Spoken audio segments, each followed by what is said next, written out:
We are here in Alegria at Dos Rios. This is a subdivision near Nuvali. As in, katabi lang niya yung Nuvali community. From Solinad Mall, mga 7 minutes drive lang.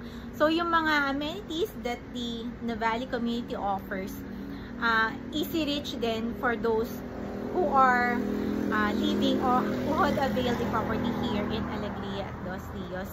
Pero yung presyo niya, almost half the price. Kasi dito, 28,400 lang siya per square meter. And this is also along the Yulo Boulevard Road. So, ito yung entrance natin for the subdivision. Then, talagang as in, along Yulo Boulevard lang siya. So, if you need the sample computation of this property, just message me.